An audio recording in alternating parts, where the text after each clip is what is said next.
go market ကိုချက်လောက်ကြည့်အောင်ပြီးတော့ဒါ4 hour chart ပေါ့လေနော်4 hour chart ဆိုတော့ကျွန်တော်တို့ draw on liquidity ရဒီမှာ draw on liquidity ဆိုတဲ့သဘောကဘာလဲဆိုတော့ဒီ smart money တွေပေါ့လေနော်ဒီနေရာကဝယ်လာတယ်ဆိုရင်သူတို့ကအဲ့ဒီဝယ်လာတဲ့ပစ္စည်းတွေကိုရောင်းထုတ်ဖို့ဆိုရင်ဒီ liquidity တွေများစွာရှိတဲ့နေရာကိုသွားရအောင်နော်အဲ့လိုသဘောမျိုးရှိပါဒီတော့ဒီနေရာကဆွဲဆောင်နေတယ်ဆိုတဲ့သဘောပါနော်ဒီနေရာထိ price ရောက်သွားနိုင်တယ်အဲ့တော့ဘလို့ရောက်သွားနိုင်လဲဆိုတာတော့ကျွန်တော်တို့ဒီနေရာမှာ context လေးတော့မရှိဘူးပေါ့နော်ဒီတော့ context ကိုကြည့်ရင် 1 hour chart ကိုသွားပါနော်ဒီ price က fair value gap နဲ့ကျွန်တော်တို့ fair value gap လည်းအကြီးနဲ့သွားနေပါတယ်နော် fair value gap အကြီးဆိုတော့ကျွန်တော်တို့ fair value gap ကိုmitigate တက်လာလုပ်တယ်နော် mitigate တက်လုပ်ပြီးသားဖြစ်နေနော် fair value gap ကဒီတော့ဒီတိုင်းလဲတက်ရင်တက်ပါမယ်မတက်ရင်လည်းဒီဖြစ်လာပြီးတော့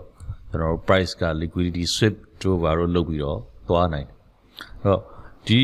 နောက်တစ်ပတ်အတွက်ကျွန်တော်တို့ရဲ့မှန်းဆက်ချက်ကတော့ဒီ fair value gap ကဒါမှမဟုတ်ဒီကျွန်တော်တို့ swing လေးက liquidity swap ဖြစ်ပြီးတော့အပေါ်ကိုတက်ဖို့အလားလာများတယ်ပေါ့နော်ပြီးတော့ risk to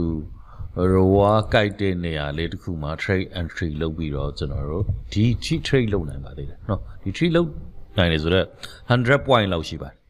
နော်ဟိုက20 point 30 point ယူလိုက်ရင်ဒါကျွန်တော်တို့အတွက်အများကြီးအကျိုးရှိတာပဲပေါ့လေနော်ကျွန်တော်ရဲ့မှန်းဆချက်ပါနော်ဒီ price ကဒီထိသွားနေတယ်လို့မှန်းဆတယ်နော်ဒီကနေပြန်ပြီးတော့ကျွန်တော်တို့နည်းနည်း retracement ဖြစ်တာကဒီ order block ကြောင်းဖြစ်ပါတယ်နော်ဒီတော့ကျွန်တော်တို့ကို trading လုပ်ဖို့ပေးထားတာပေါ့လေနော်ကျွန်တော်တို့ဒီ contest လေးတစ်ခုပေးထားတာပေါ့အဲ့တော့ဘယ်လိုဖြစ်လာမလဲဆိုတာတော့ဒီကမ္ဘာအရှင်တွေပေါ်မှာလည်းမူတည်ပါတယ်နော်ကမ္ဘာကြီးကတိတ်မတည်ငြိမ်တော့ဒီစနေတနင်္ဂနွေမှာ